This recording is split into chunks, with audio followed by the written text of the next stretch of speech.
Assalamualaikum warahmatullahi wabarakatuh. Selamat pagi anak-anak. Selamat pagi, Bu. Gimana kabarnya? Alhamdulillah sehat, Bu.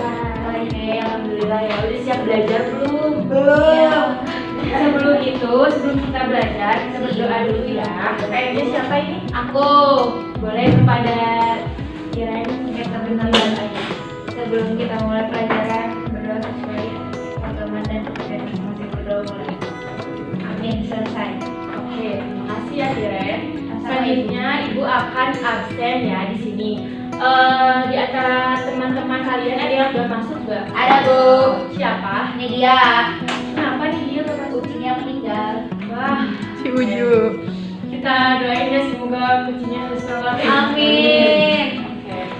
Ya, selanjutnya kita langsung belajar aja ya, anak-anakku tercinta. Iya, Bu. Sebelumnya kalian masih inget gak kemarin kita belajar apa? Jenis pajak. Jenis pasar. Ya, Oh, betul. iya, Bu. Pasar. Nah, Tipe, Bu, itu tipe. Nah, kalian waktu kemarin kan kita udah belajar mengenai pasar ya. Tentunya kalian pasti pernah ke pasar kan? Pernah. Nah, di pasar tuh kan pasti ada jual beli antara penjual sama si pembelinya. Terus kalau lagi ada jual beli itu biasanya ada proses apa sih? Tawar-menawar. Iya benar. Nah, sekarang kita akan mempelajari lebih dalam lagi dengan hukum permintaan penawaran, elastisitas dan keseimbangan pasar. Ya, nah kita sekarang masuk ke materi yang pertama yaitu permintaan dan penawaran. Nah, di sini ada yang tahu gak pengertian permintaan?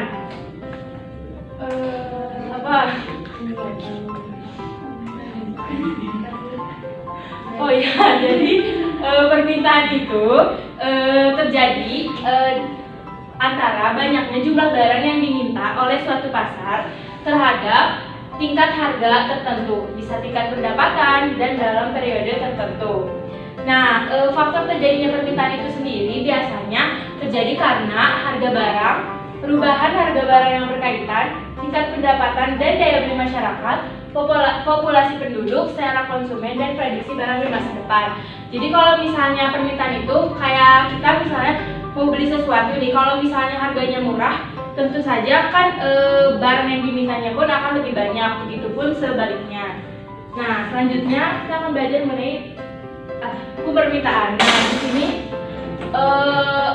apa sih hukum permintaan itu berbunyi jika harga suatu barang naik, maka permintaan barang tersebut akan turun, begitupun sebaliknya dengan asumsi ceteris paribus. Nah, di sini kita ada kurva permintaan, di mana kurva permintaan ini berslope negatif dan turun dari atas ke bawah. Nah, di sini misalnya ada contoh harga bakso. Nih, harga bakso itu kan 20.000. Yang belinya itu ada 100 orang. Nah, ketika harga baksonya turun jadi 10.000, maka yang belinya jadi 50 orang gitu dan seterusnya. Jadi turun ke bawah gitu ya. Jadi semakin harganya turun itu permintaannya lebih banyak. Lalu selanjutnya ada penawaran. Nah, kalau penawaran sendiri itu kita point of view-nya kita tuh jadi penjual, di mana kalau misalnya harga di pasaran itu naik, maka kita sebagai penjual tentunya akan menjual barang lebih banyak. Kalau harganya turun, maka barang yang kita jual juga akan sedikit gitu. Untuk faktor-faktornya, yang pertama sama ya, karena harga barang itu sendiri, harga barang lain, biaya faktor produksi, tingkat teknologi, adanya tingkat persaingan dan harapan di masa depan. Lalu untuk hukum penawaran itu kebalikan dari hukum permintaan, bersifat positif.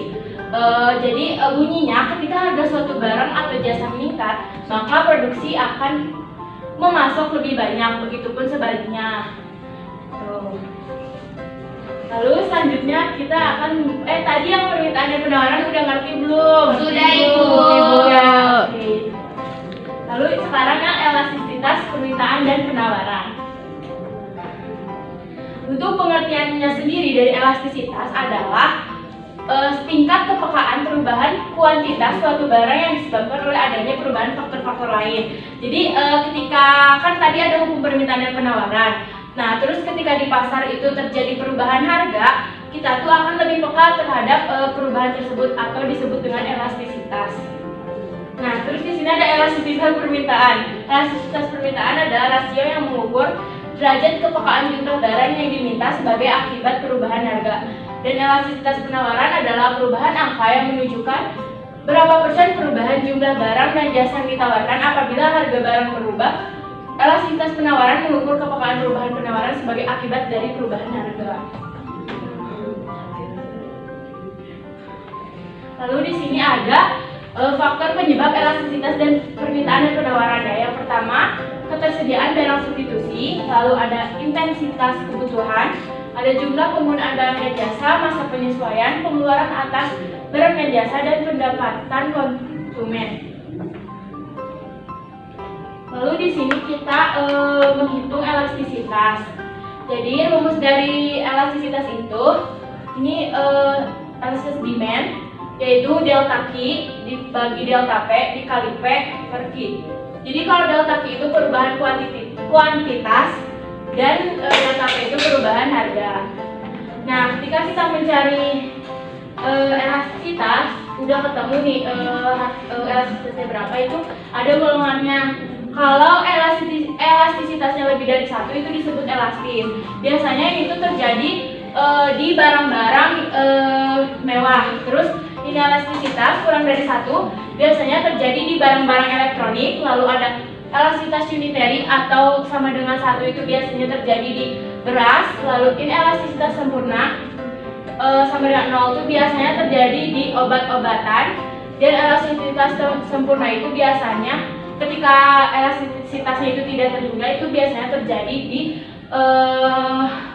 bumbu-bumbu dapur. Lalu selanjutnya kita akan membahas mengenai keseimbangan pasar. Nah, keseimbangan pasar sendiri yaitu harga keseimbangan atau bisa disebut biasanya itu equilibrium price adalah harga yang terjadi jika jumlah barang yang diminta sama dengan jumlah barang yang ditawarkan.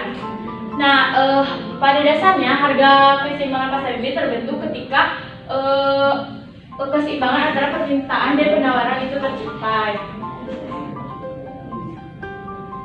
Nah, untuk kurva keseimbangan pasar sendiri bisa terjadi ketika ini kan tadi kurva apa kalau ke atas? Permintaan. Penawaran. Nah, kalau yang ke bawah itu permintaan. Nah, ketika ini penawaran dan permintaan itu ketemu di sini, maka ini disebut titik equilibrium. Ya, betul. Udah pada bisa ya? Berarti udah pada bisa. Ya. Nah, untuk pemateriannya itu kita udah selesai ya, dari permintaan, penawaran, elastisitas, sama keseimbangan pasar. Nah, di sini kita akan diskusi dulu ya. Tadi kan udah dijelasin ya rumusnya. Nah, di sini ada contoh soal. Ibu bagi dua kelompok ya, ada kelompok ini dan ini. Ini ya untuk kelompoknya. Ini contoh soalnya. Kalau yang ini kita mau bahas, kalau yang di sini keseimbangan pasar ya. Boleh dikerjakan dulu waktunya 2 detik. Waktunya. Nah, udah siap belum? Udah pada ngerjain? Gimana, susah nggak soalnya? Susah dulu. Ya gak apa-apa ya, kalau nanti salah kita benerin bareng-bareng. Mungkin dari yang ke elastisitas dulu, Tiren boleh ke depan maju. Bacakan soalnya dan jawabannya ya. Assalamualaikum teman-teman, di sini aku mau jawab soal kelompok nomor 1.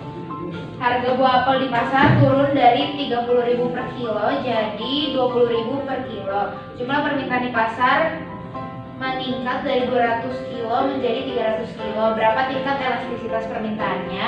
Untuk jawaban dari kelompok saya itu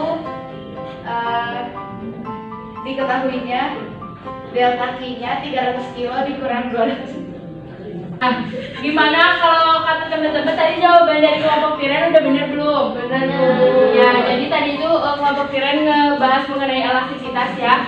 Jadi kalau misalnya harga di pasar itu lebih si permintaannya itu akan lebih banyak. Nah, lalu tadi si harga apel itu jumlahnya 1,5, berarti itu maksudnya elastisitas ya. Lalu selanjutnya ini buat ngebahas keseimbangan pasar dari kelompok 2.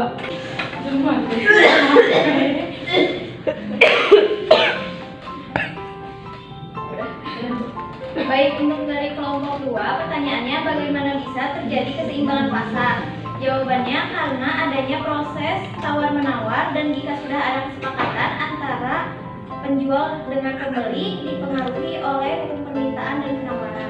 Baik, benar ya. Gimana dari teman-teman itu jawabannya udah benar atau belum? Betul. Baik. Nah, karena kita tadi sudah berdiskusi juga dan materi yang Ibu jelaskan tadi sudah diberikan semua, kalian ada yang ingin bertanya gak? Cukup Ibu. Oke, berarti udah dimengerti ya. Nah, dengan materi yang tadi telah Ibu sampaikan, Ibu berharap semoga kalian bisa memahami dan bisa mengaplikasikannya di masa mendatang gitu ya. Apabila kalian bisa memahami materi-materi tadi, mungkin kalian bisa menguasai pasar.